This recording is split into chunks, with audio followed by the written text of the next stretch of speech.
Hi everyone, welcome back to Techie Dialogue. In today's video, I'm going to show you step-by-step how to lengthen the playtime of photos in Clipchamp. If you find this tutorial helpful, don't forget to subscribe to the channel and turn on notifications for more editing tips and tricks. Let's get started. Step 1. Import your photo by clicking on Import Media. Select the image file you'd like to use, and once it's uploaded, drag it into your timeline. Now, you'll see your photo added as a clip in the timeline. By default, Clipchamp sets the photo duration to around 4 seconds.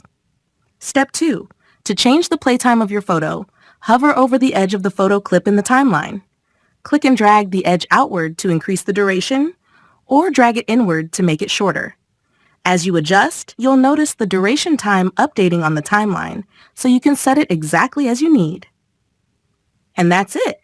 Thank you so much for watching, and I'll see you in the next video.